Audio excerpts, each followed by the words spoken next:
Hey, I'm Amanda from Trifecta Fitness. We're proud to be Clarksville's new Get Fit headquarters. Trifecta Fitness is a state-of-the-art spin and strength training studio. Our spin studio is truly one of a kind in this area, complete with 20 state-of-the-art live fitness bikes and an incredible sound system. Our strength training is done in small groups of 6 or fewer, and all of our strength and spin classes are scalable for every level of experience. Come see us in the heart of Clarksville, just behind MAPCO at the corner of Old Trenton Road and Wilma Rudolph Boulevard. Call us for more info at 931-542-6265 or download our Trifecta Fitness app for a full list of upcoming classes.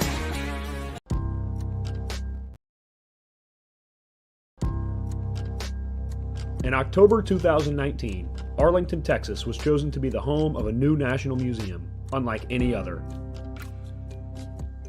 The National Medal of Honor Museum will be a unique home of military history. The 100,000 square foot museum will house exhibits, archives, and artifacts relating to the 3,500 U.S. troops who have been awarded the medal, the nation's highest honor for valor in combat. The museum will have 31,000 square feet of galleries dedicated to U.S. troops who have received the award. The museum CEO, former Navy SEAL and NASA astronaut Chris Cassidy, said the museum will focus on education as much as preservation.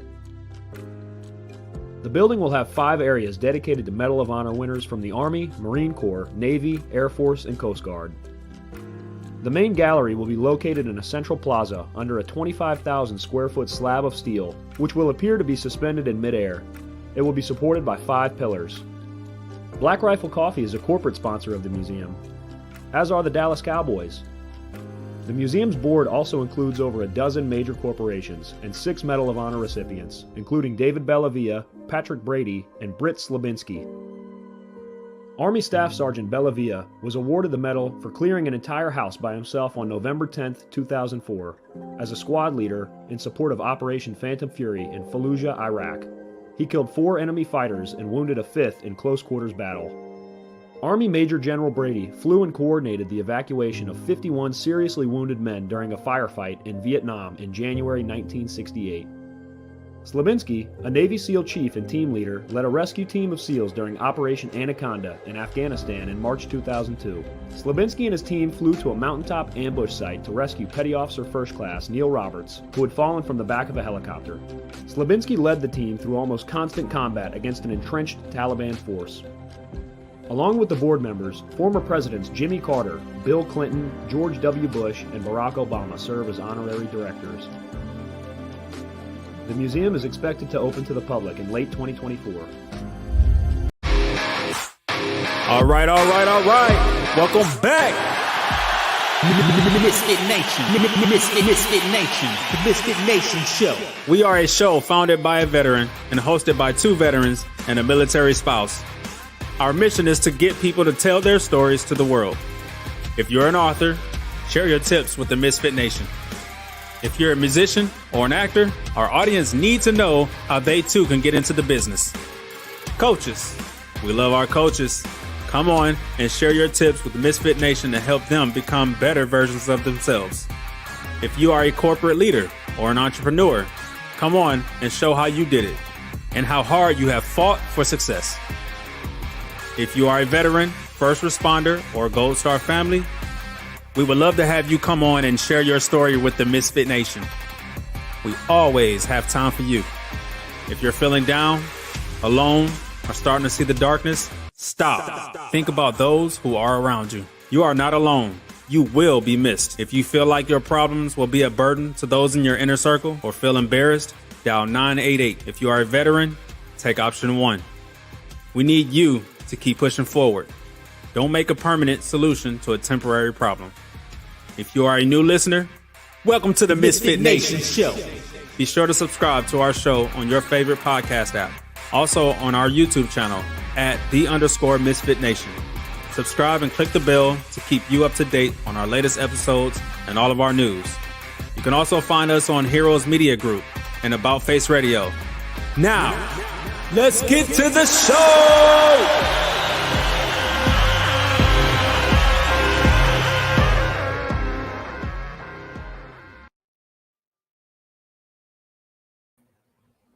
Good evening, everybody. Welcome to the Tuesday After Dinner Show. I'm Steven. This is Jake, and we're your Tuesday hosts. Hello, everybody. Welcome to the debut of the Tuesday Crew. Got a great show lined up this evening. Before we get started, let's just take a moment to remember what happened this morning in Baltimore. There's people they still haven't found. Keep them and their families in your hearts and in your prayers this evening. And let's get started. Coming to us tonight is Anthony LaVopa. He is a 15-year veteran with experience as a surface warfare officer in the United States Navy. He is currently a Halsey Group Fellow at the Naval War College, and he's conducting research and analysis and education on maritime strategy and leadership. And without any further ado, let's get him on the show. Good evening, Commander. Good evening. Thanks very much for having me.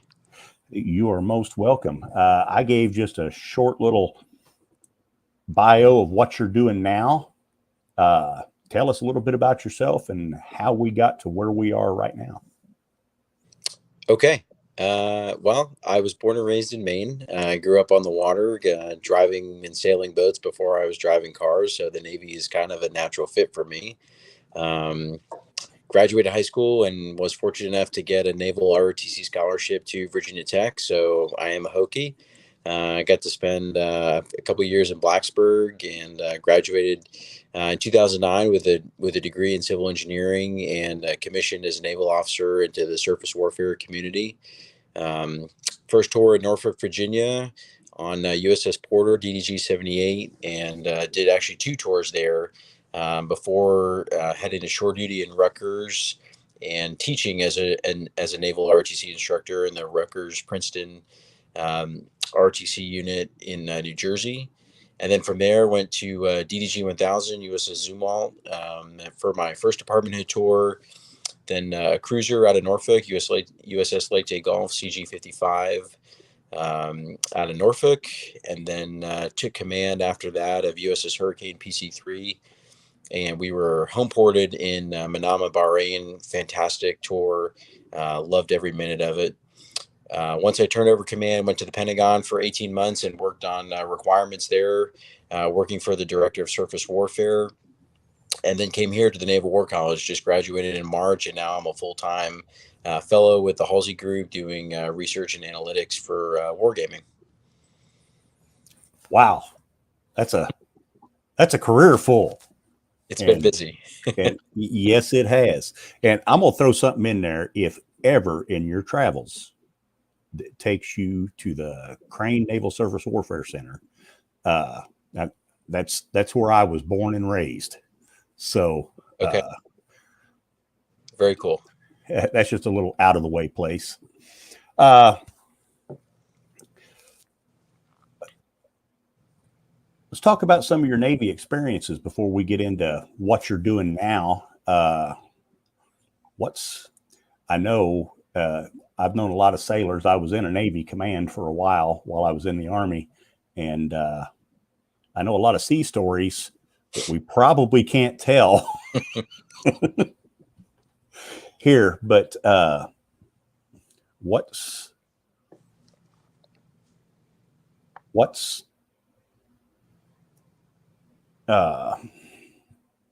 some things that you can tell us about, like from where you started, like when you got on your ship the first time, you was probably a department head or a division officer, and then you gradually moved up to where, hey, we're going to let this guy command this boat or ship. How does that progression go?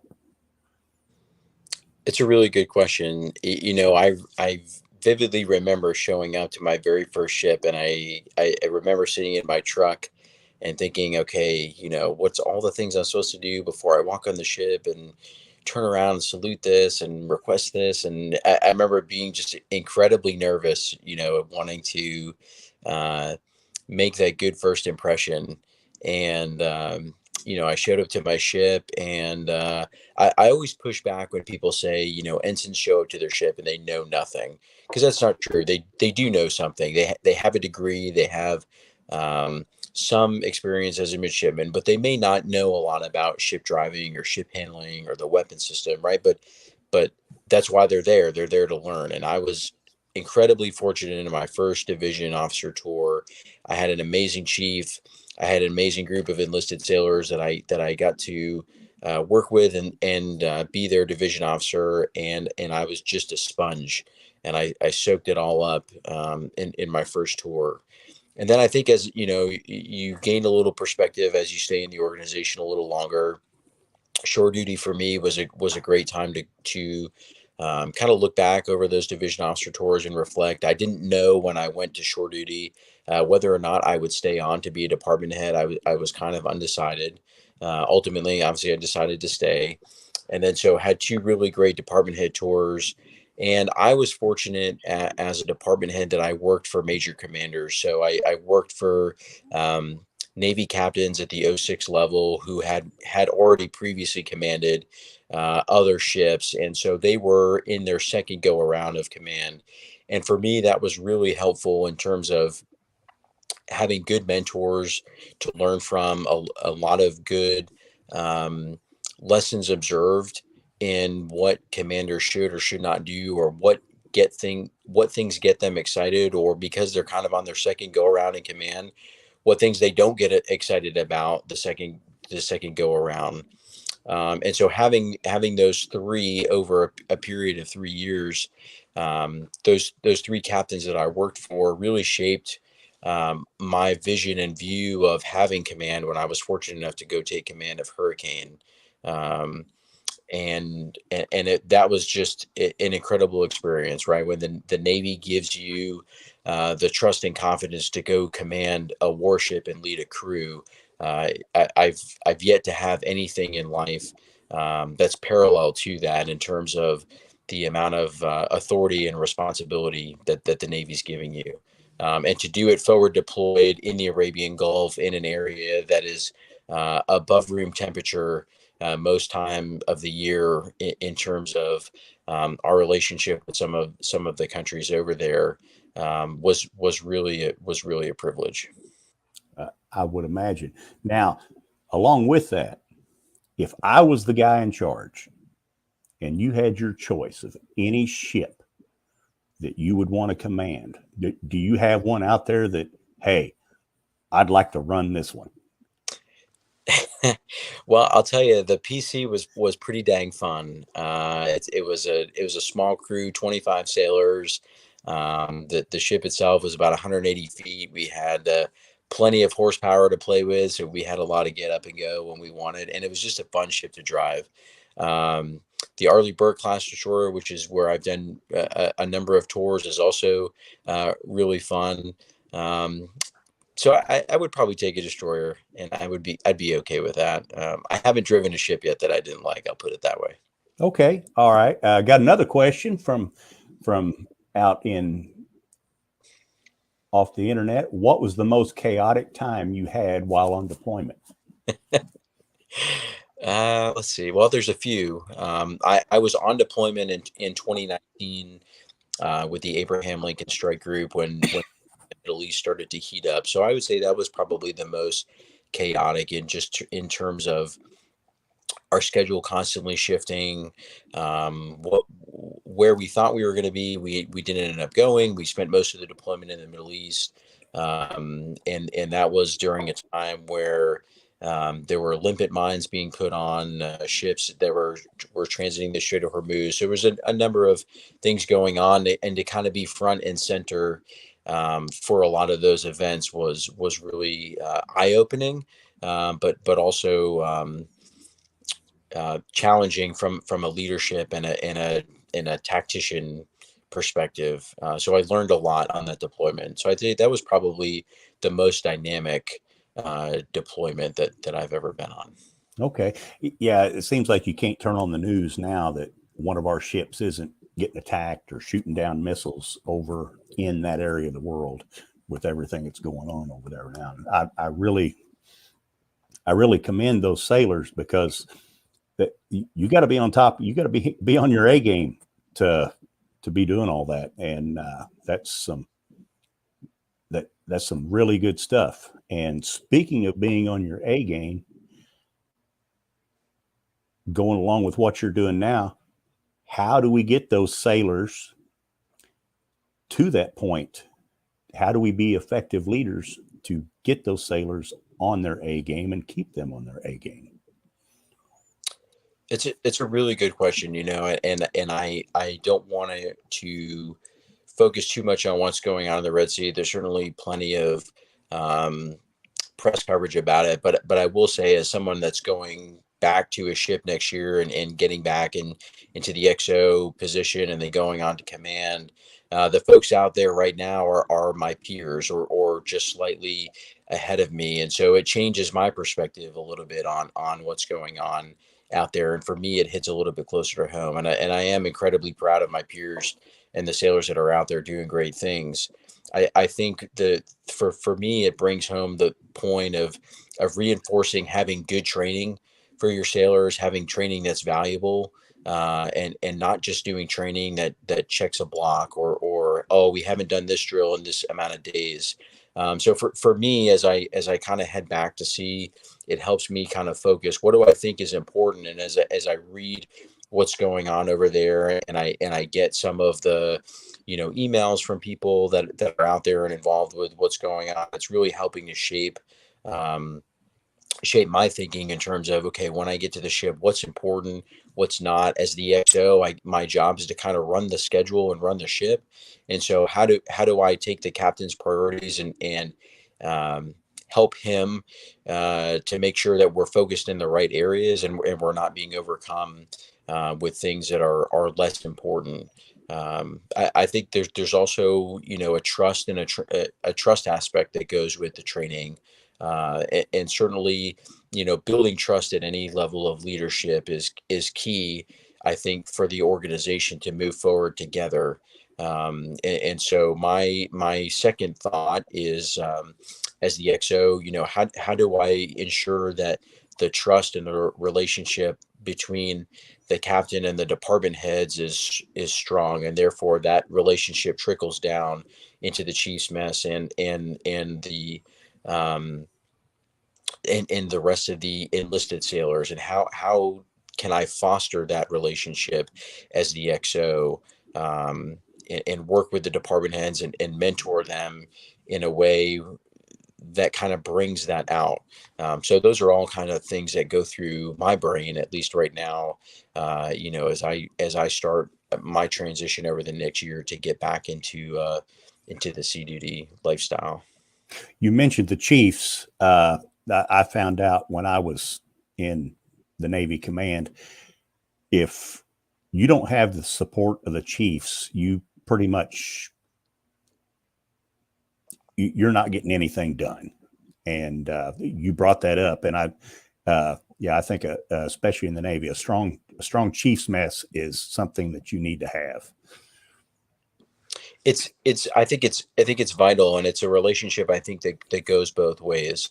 The CEO certainly relies on the command master chief and the chief's mess to execute that deck plate level of leadership with sailors, right? In my mind, chiefs are the standard, and they hold the standard for the ship, just as you would look at a Marine Corps unit and you would look at a gunnery sergeant and think, Mm-hmm. I've yet to meet a gunnery sergeant that's not squared away in my 15 years of active duty service.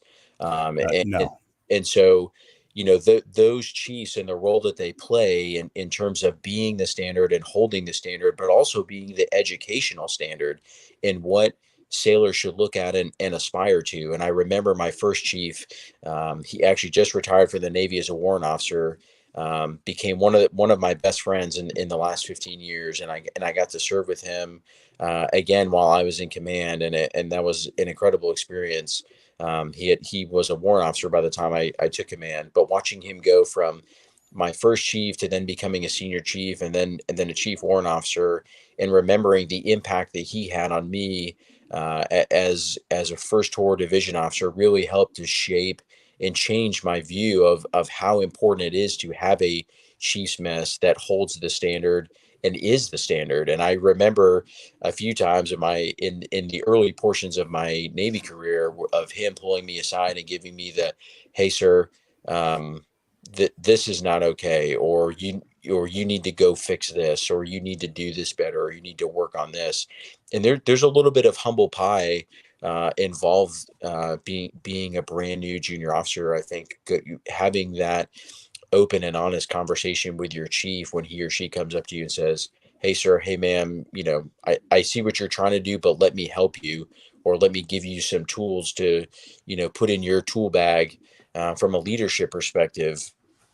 And so I think there is definitely a humble pie piece there to look internally and say, okay, this person that's got, arguably 10 or 15, somewhere between 10 and 15 years of experience is trying to help me, because they're interpreting what I say a little bit differently than how I think I'm saying it, or my actions are being perceived in a different way than how I think they are.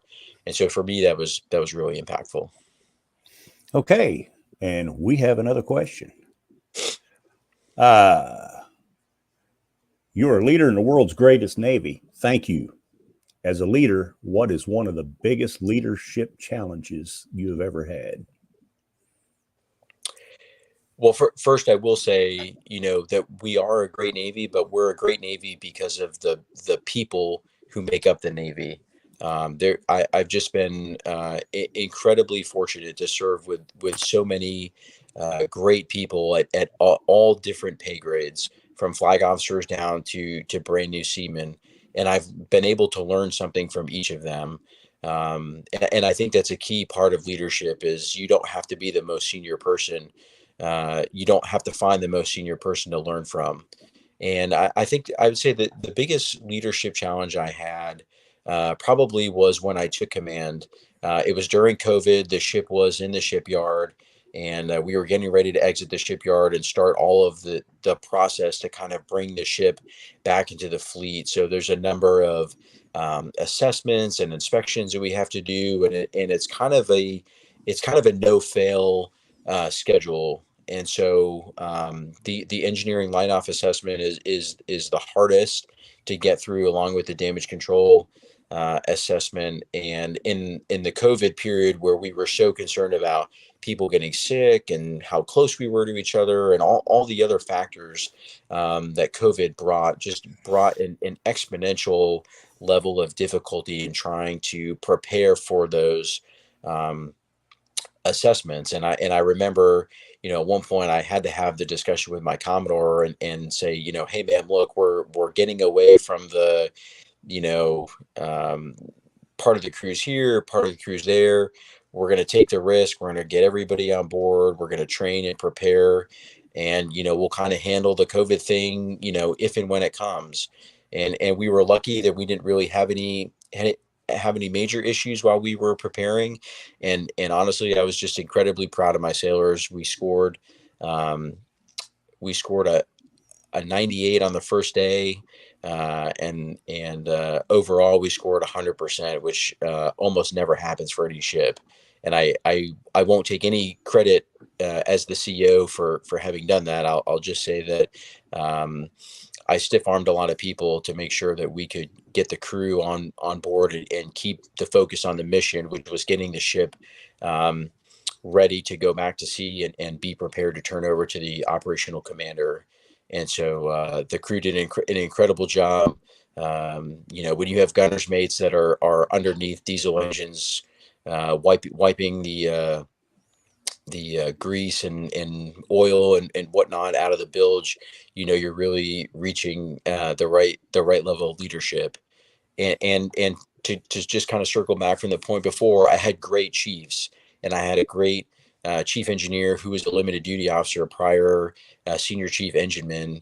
And so again, that level of leadership from the chief's mess to get out and say, hey, we recognize this is a ship-wide assessment, and we're all in this together, even though it's engineering heavy, but we're all going to contribute so that we can be successful on the first go around. And it was, the crew knocked it out of the park, and I was incredibly proud of them. Well, you'll get a big hoo-yah from here for that.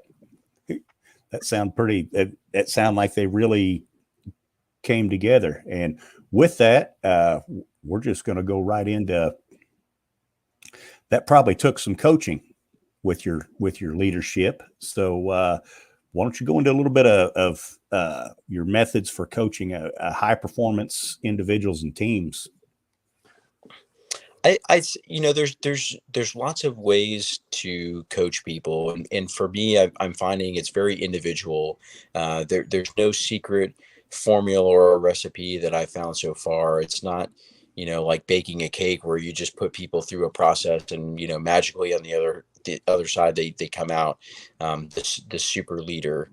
There's a lot of, questions and getting people to kind of, admit to themselves where they are, where they want to go, what do they perceive the barriers, what self-induced barriers do they have for advancing as a leader, or kind of taking that next step. I'm working with a friend now. She works at Rolls-Royce, and she's been there for a number of years, and kind of feels like she's a little bit stuck in her role. And so a lot of times the conversations we have is just me asking her questions about what is it that you see yourself doing? What makes you happy? What fills your cup?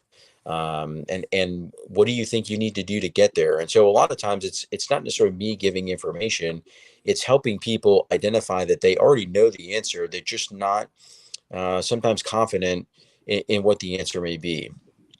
When I was in command in that role as the CEO, mentoring my chiefs, mentoring my division officers, it was more about giving them the opportunity to do things on their own and give them the opportunity to fail, and then come back and say, okay, this didn't work. Why didn't it work? Let's kind of break this down, as opposed to just saying, go do it this way, right? If you just tell people what to do, you're not a leader, you're just managing, right? You're managing a process. And so micromanagement is the ultimate form of that, where you just, get step-by-step directions on do this, then do this, then do this, then do this. And there's no leading involved with that. And the people that are on the receiving end of that micromanagement are also not learning. They're just trying to survive at that point. And I worked for a CEO who was a huge micromanager, and every single interaction with him was just painful on many levels. But you knew that going in, so there was a level of, okay, just gonna, accept that this is how it's going to be, and we'll move on.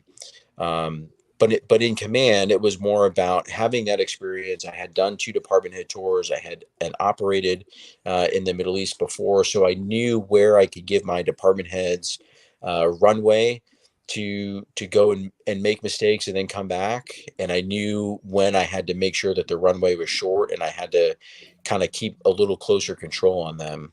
But in most things, it's, if you're going to get bent out of shape about how the spreadsheet looks or what the PowerPoint looks like, you're focused on the wrong thing. And one thing that I found in my time in the Navy is many people get focused on the wrong thing. They're focused on the formatting of the PowerPoint, or the, what color this thing is, or that, or the other. And so, like day 3 in command, I said, okay, no more headers, no more anything. We're just using white slides and black font, and that's it. We're just going to keep it simple, because I wanted people to focus on the information being presented and not get distracted by everything else that was going on the slide.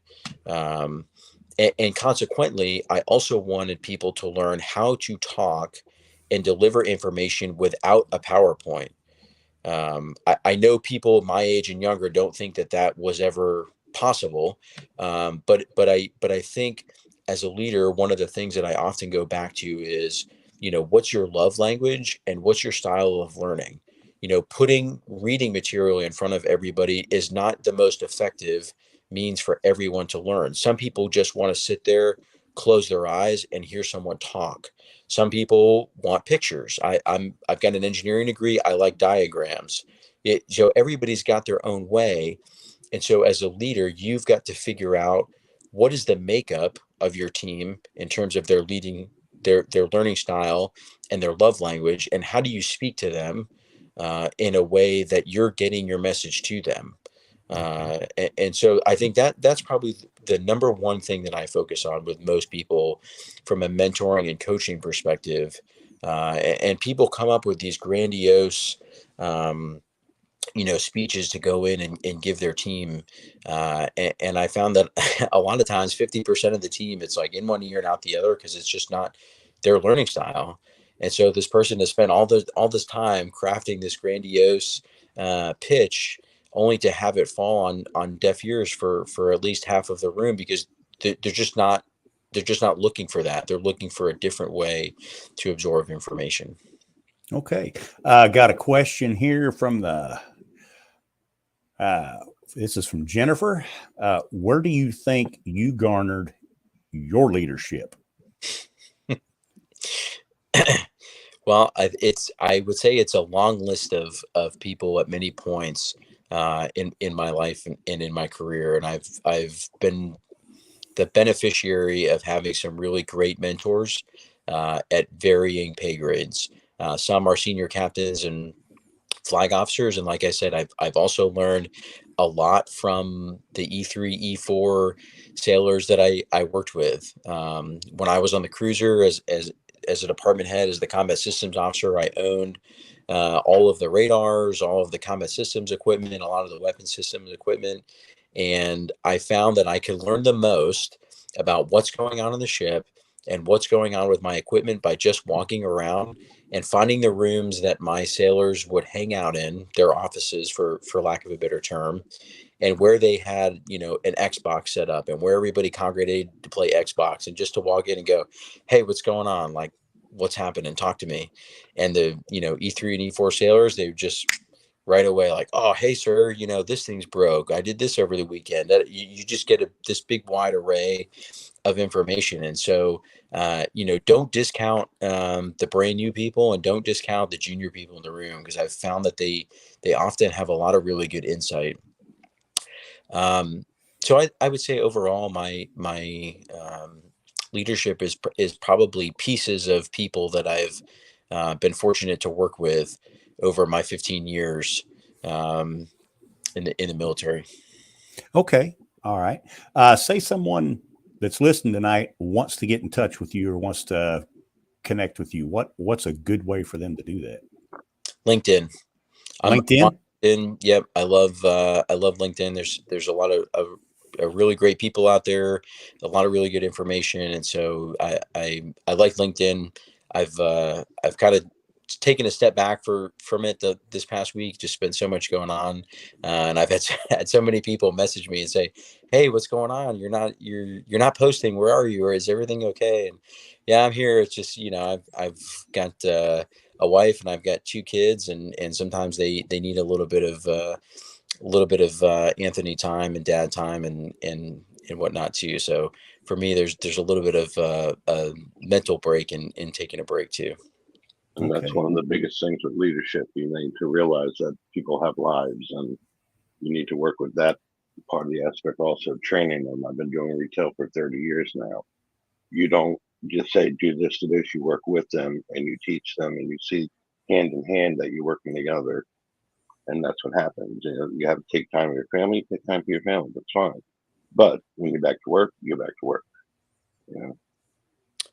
Yeah, I think, the one thing that I've found over 15 years of service so far is that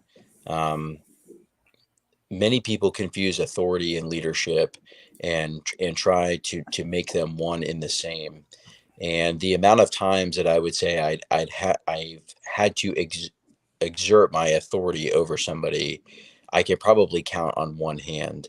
And the majority of my time is very much in the, hey, how can I help you? What can I do to help? Where am I best used? Right. And sometimes, again, there's you keep your business together. Yeah. There's a piece of humble pie involved with that too. Right. Sometimes when you walk into the room and your chiefs are trying to figure out a problem, and you're like, and I'm a fixer by nature. And I walk in like, hey, all right, cool. What can I do? And they're like, hey, sir, you can go back to your stateroom and have another cup of coffee and we'll come get you.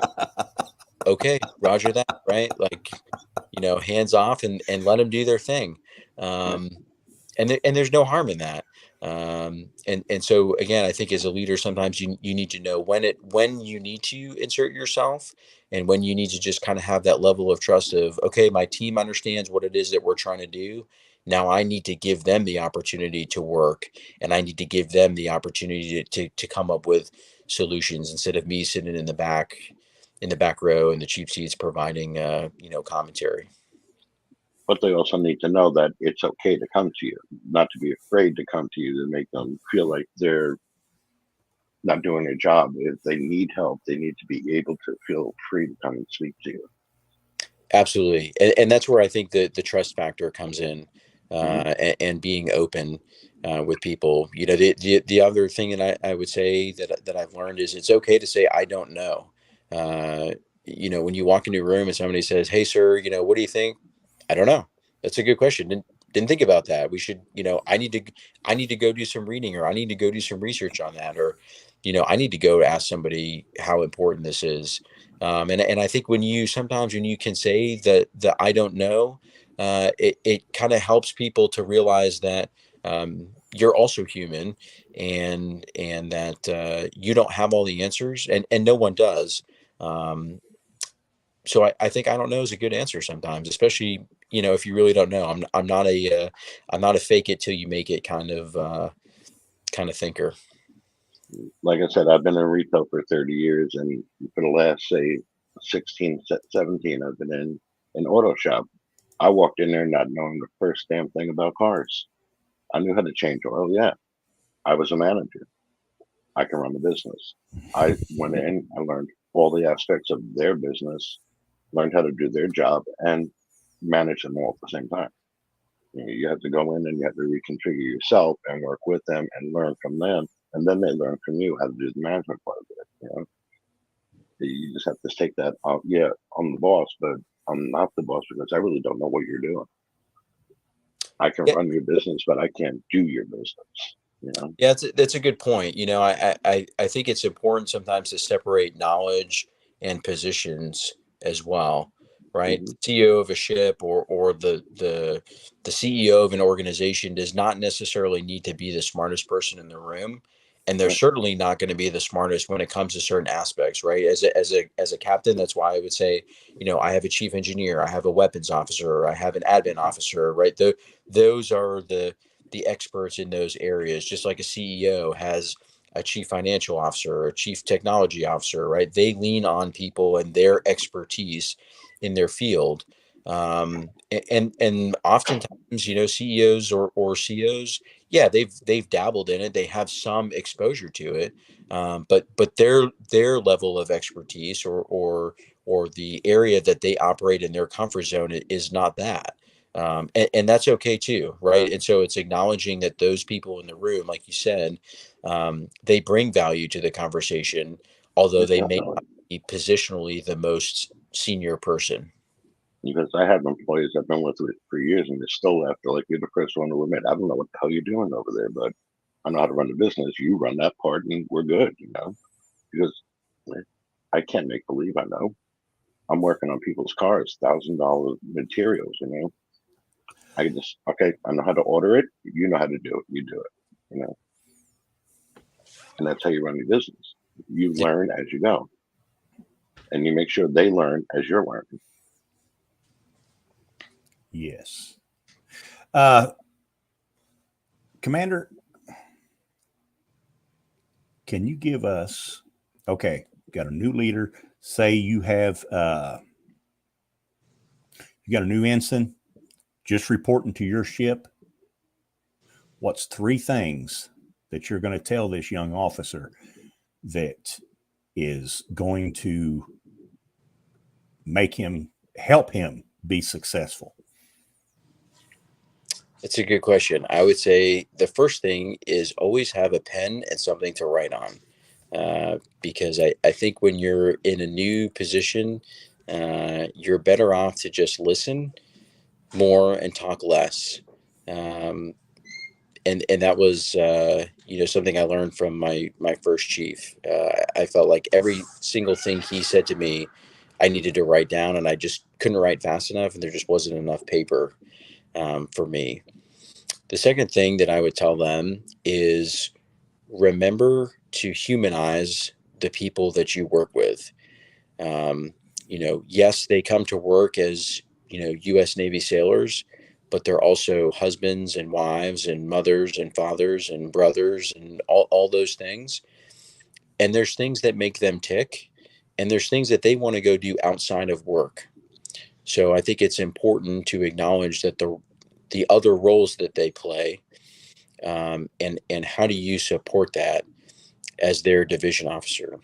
Okay. Um, and then the third thing that I would tell them is, um, remember what the Navy is paying you for.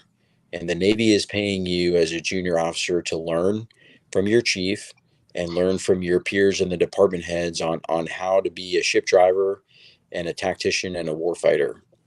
Um, and I think those three things are probably what I would say to them.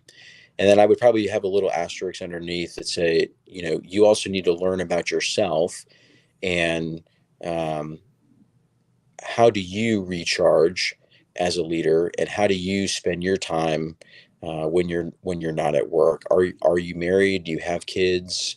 What do you do for fun? How do you de-stress? And those are things that I didn't fully understand, as a brand new ensign. I was I'm going to go work 14 to 16 hours a day, and I'm going to go home and eat dinner and go to bed, and then I'm just going to wake up and do it all over again. And That's how you burn out. and it's how you burn out. And it also, to the people around you, shows them that the only thing that you care about is work. And so the implied message to your sailors is the only thing they should care about is work. And it wasn't until we had an XO who was also a mom. Her daughter happened to be an incredible softball player, and 4 days a week, she, XO's rule was, hey, I'm leaving at 15:30 or 1500 because I'm going to watch my daughter play softball. And department heads, division officers, if you can't wrap up your day by then I'll see you tomorrow, and whatever you need, um, that's a tomorrow thing. And so that message to the department heads uh, came loud and clear the first few times that people tried to get her at 14:59 as she's getting ready to leave, and that wasn't happening. And so that was a good, um, piece of insight for me to say, wow, okay, this is important to the XO. So what am I doing? How am I giving my time to my family?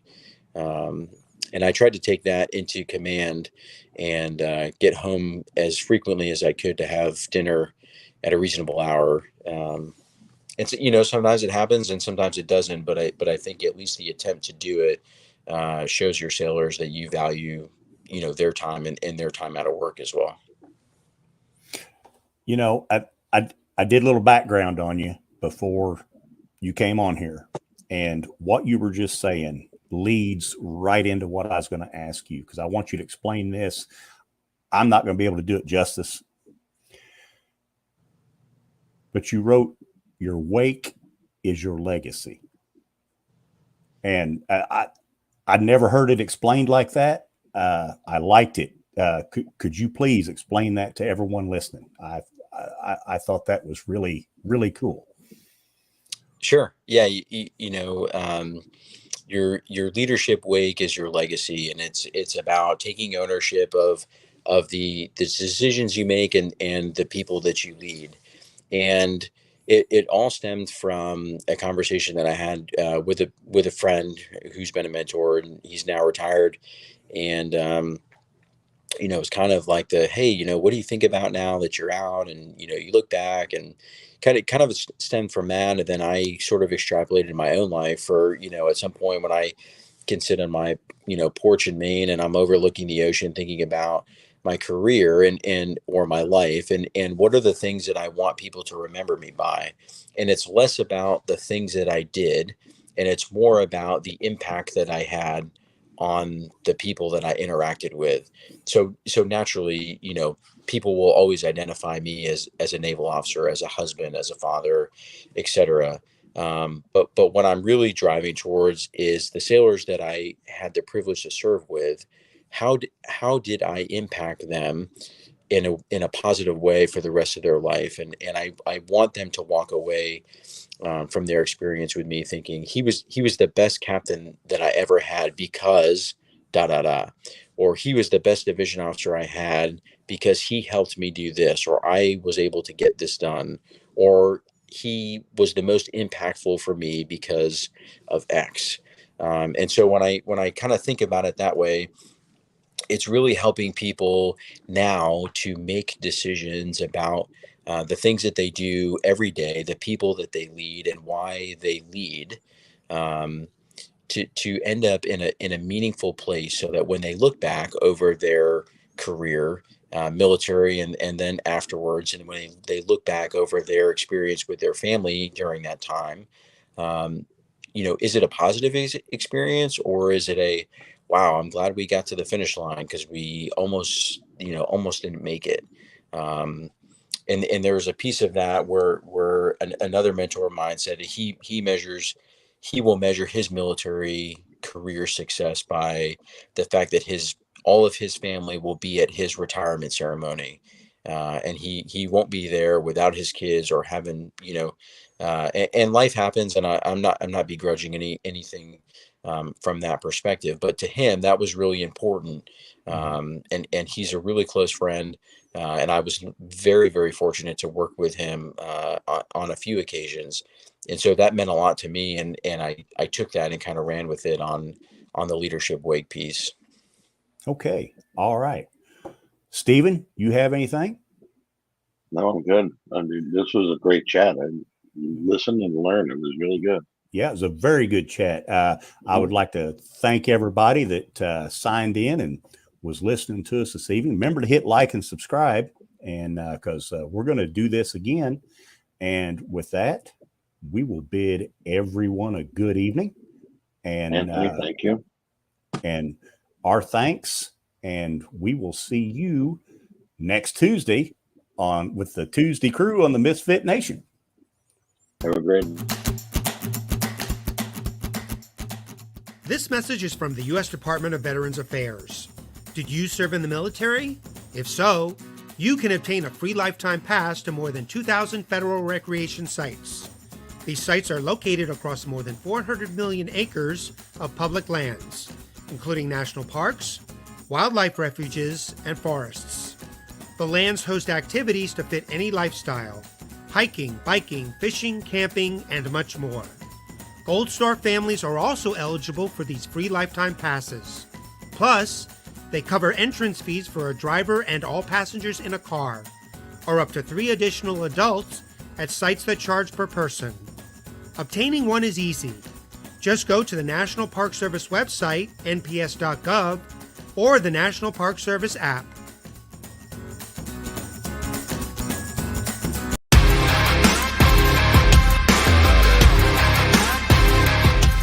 Thanks for checking us out and being a part of the Misfit Nation show. Don't forget to visit our website at themisfitnation.com.